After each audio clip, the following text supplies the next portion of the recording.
السلام عليكم ورحمة الله وبركاته. اللهم صل وسلم وبارك على سيدنا محمد وعلى آله وصحبه وسلم. كل سنة وانتم طيبين، ده رمضان كريم عليكم، ربنا يجعله رمضان سعيد عليكم يا رب. النهاردة معانا فرخة بلدي هنحشيها، تمام، ومعانا ملوخية. طبعا انا عارفة كلكم شاطرين وكل حاجة، بس احنا النهاردة بقى ايه هنعمل؟ بدل ما هنعمل الفرخة هنحشيها وهنسلقها، لا انا هحطها في الايه، في الكيس الحراري. تمام، دي اكياس وسط،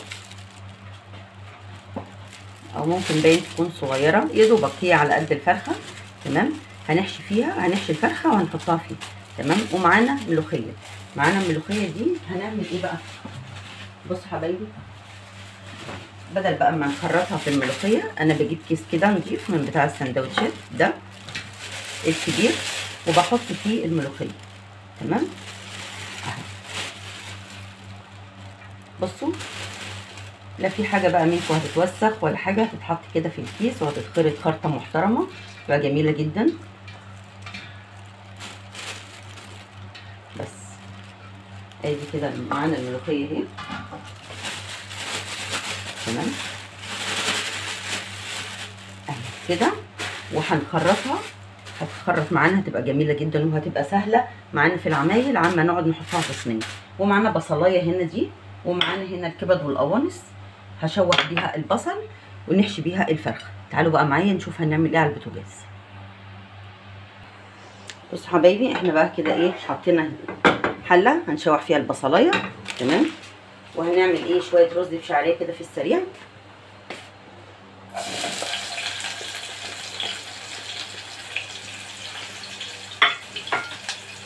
هنشوح هنا كده البصلايه. تمام، وهنعمل بقى هنا ايه، شويه رز بشعريه.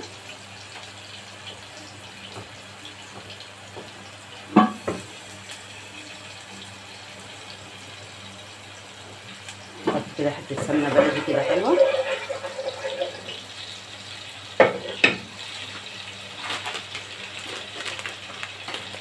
بصوا الشعريه دي حلوه جدا، اللي هي بتاعت لمتنا. تمام، جربوها كده، جربوها كده ان شاء الله هتعجبكم.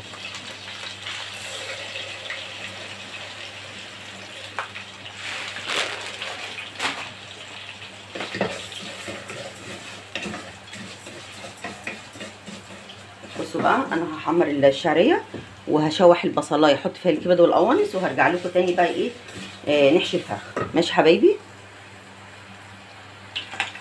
ايه يا حبايبي، بصوا هنا البصله اتشوحت وحطيت عليها الكبد والقوانص. تمام، هننزل عليها بقى ايه، يا دوبك حبه رز صغيرين على قد الفرخه بس اللي احنا هنحشي. بس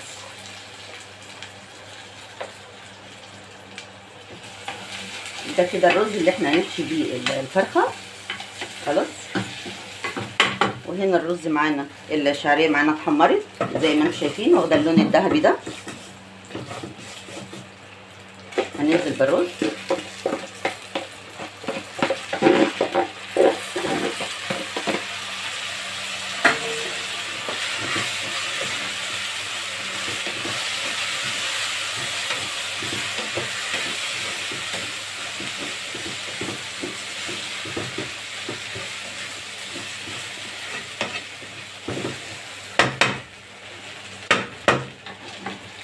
وهنا ده رز الفرخه بقى، هنحط له التوابل بتاعته.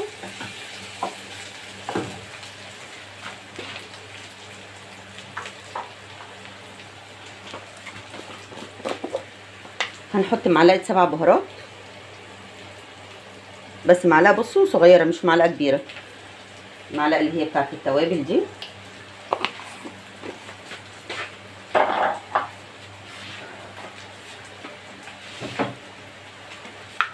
هنحط شويه ملح برضو مش كتير، لان كميه الرز اللي معانا قليله. بس كده. هنحط برضو هنا الرز هنحط الملح هنا للرز بالشعريه.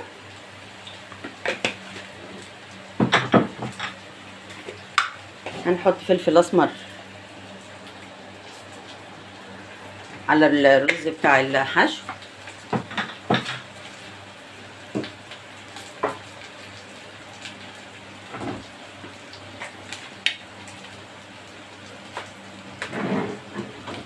بصوا هنحط كمان ايه بقى، شويه بصل بودر هنا لحشو الفرخه، وهنحط شويه كمان ايه توم باودر.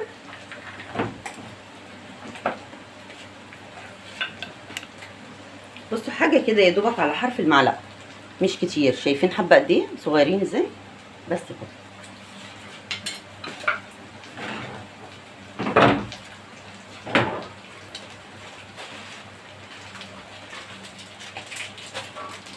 بصوا حبايبي، معايا هنا فص ماجي، معايا فص ماجي. اللي بيحبوا يحطوا، اللي ما بيحبوش ما يحطوش، عادي خالص. هنحط منه هنا شويه، وهنحط الباقي على الرز بالشعريه. طيب هنعمل ايه؟ هنا ميه مغليه اهي، يا دوبك ايه شويه ميه صغيرين. تمام. هننزل هنا على الرز بالشعريه.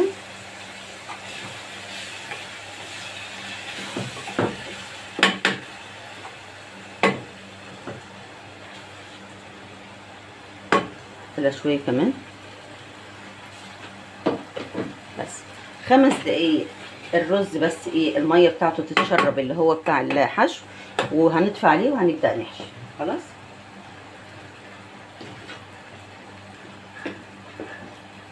بس كده. هرجع لكم بقى واحنا بنحشي الفرخه.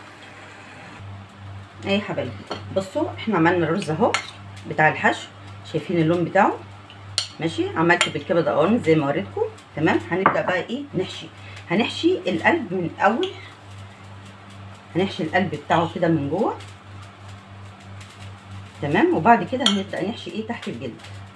اهم حاجه الحشو ما يكونش كتير، علشان خاطر ايه الفرخه ما تفرقعش منكم.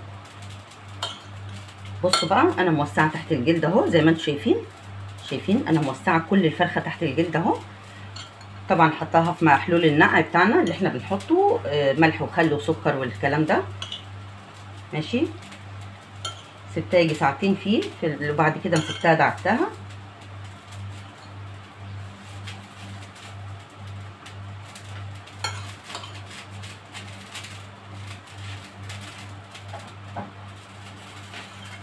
خلاص يا حبايبي، بصوا الموضوع خلص خلاص.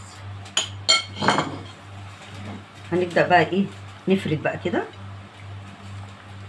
هنبدأ نفرد الفرخة كده. الرز بتاعنا هنفرد الرز بتاعنا اهو.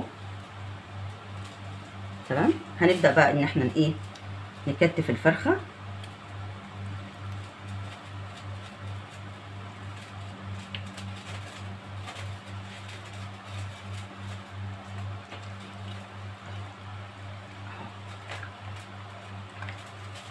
بس كده. هنعمل ايه؟ هنجيب الكيس بتاعنا اهو،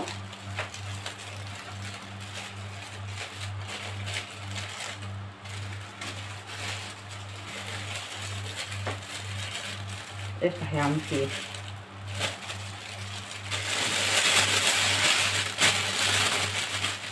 هوريكم هنعمل ايه بقى.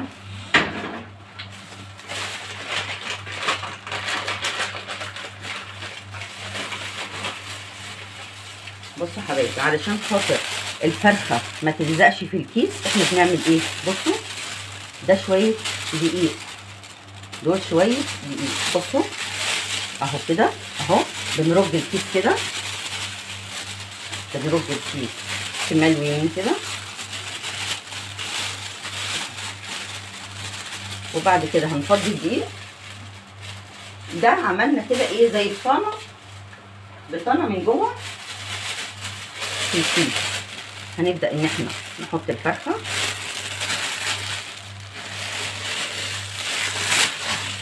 تمام.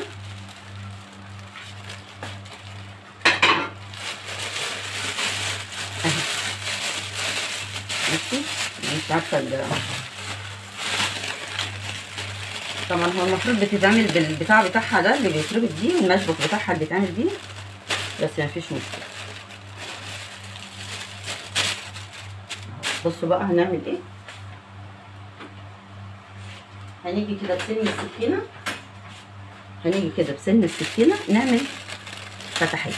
بصوا 3 فتحات بس كده، علشان خاطر البخار ما يخليهاش تفرقع مننا.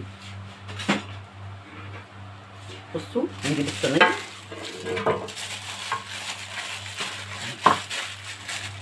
وهندخلها الفرن، هتاخد لها بتاع ساعه. لما تطلع اوريها لكم، خليكم معايا. بصوا حبايبي، بالنسبه بقى للملوخيه احنا حطيناها اهو في الكيس، تمام. هنبدا نخرطها. هتقولي ده الكيس هيتقطع، لا مش بيتقطع. بصوا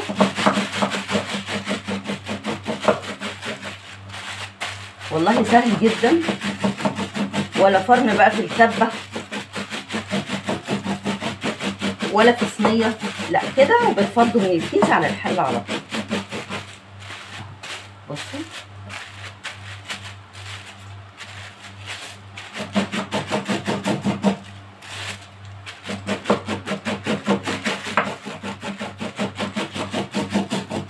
انا وريتكم الفكره وانا هكملها، تمام. بنخلي الكيس بالطول كده مره اهو كده، ونجيب من تحت لفوق، ماشي. وبعد كده ممكن نخليه كده بالعرض اهو.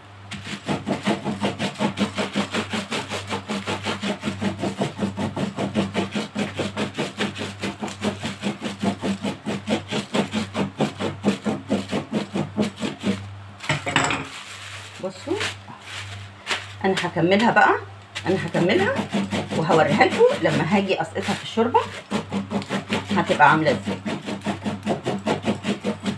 لا انا هوريكم كمان الكيس، شايفين ما اتقطعش اهو، الكيس ما اتقطعش، شايفينه.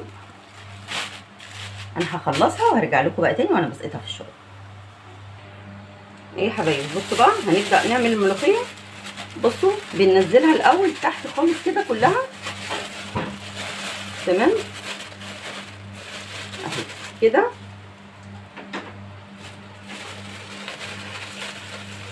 بصوا بنفتح الكيس خالص، كده اهو، وهنبدا بقى ايه ننزلها في الشوربه. تعالوا بقى معايا نحطها في الشوربه. شوفوا انا ايه يا حبايبي، بصوا بقى هننزلها في الشوربه، شايفين.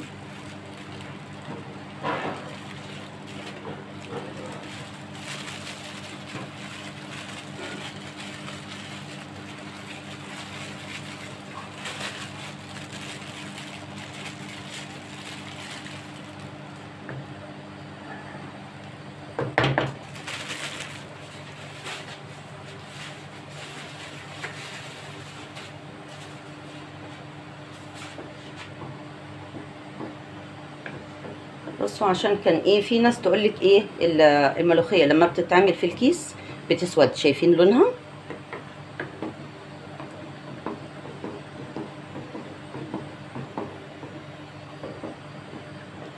اهي، شايفين لونها عامل ازاي.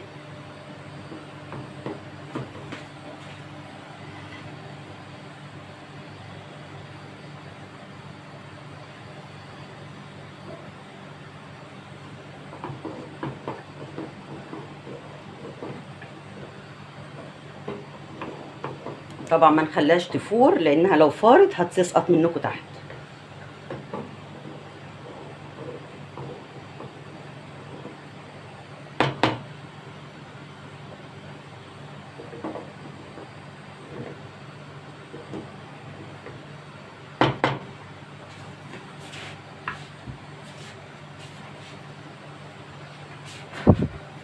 بصوا اديكوا فيها على طول كده.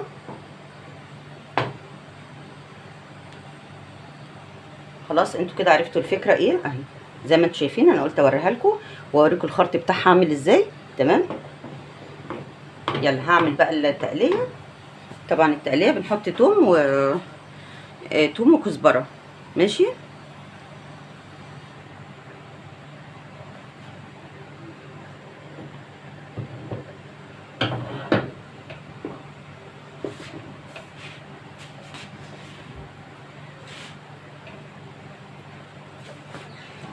هنحط بقى ايه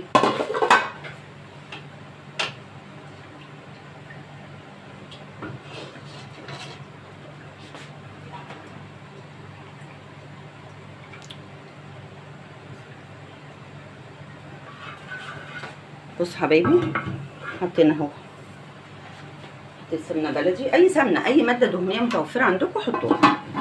تمام.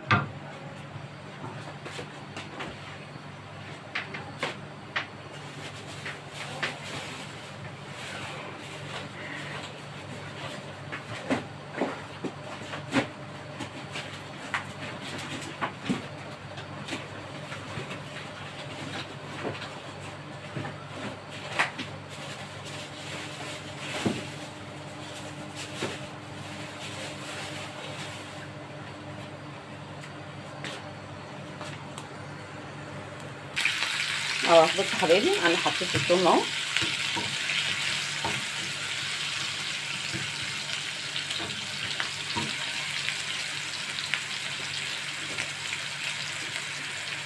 هنحط بقى الكزبره عليها.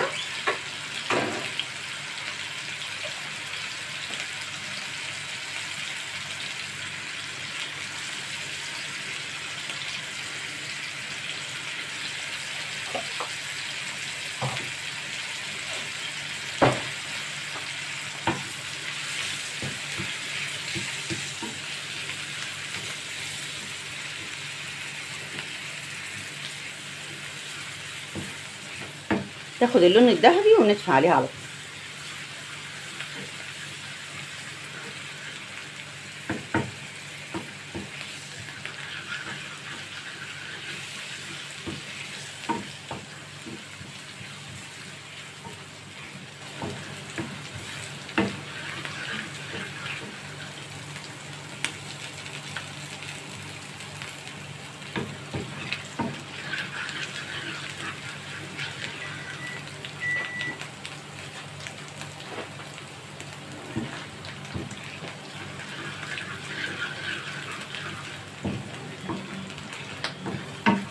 بصوا خلاص كده قربت تاخد اللون الذهبي اهي.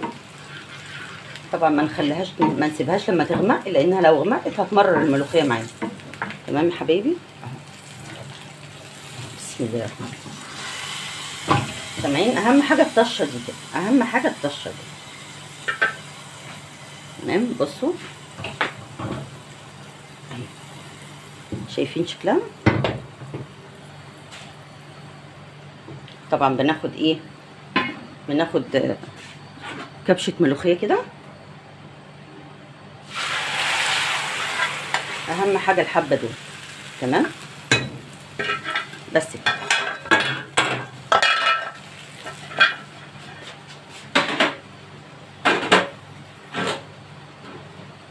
طبعا هنطفي عليها لانها هتبدا تغلي اهي.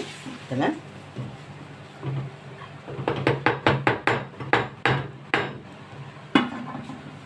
يلا تاكلوها بألف هنا وشفا. يا حبايبي ده الشكل النهائي بعد ما طلعنا الفرخه من الكيس الحراري. تمام.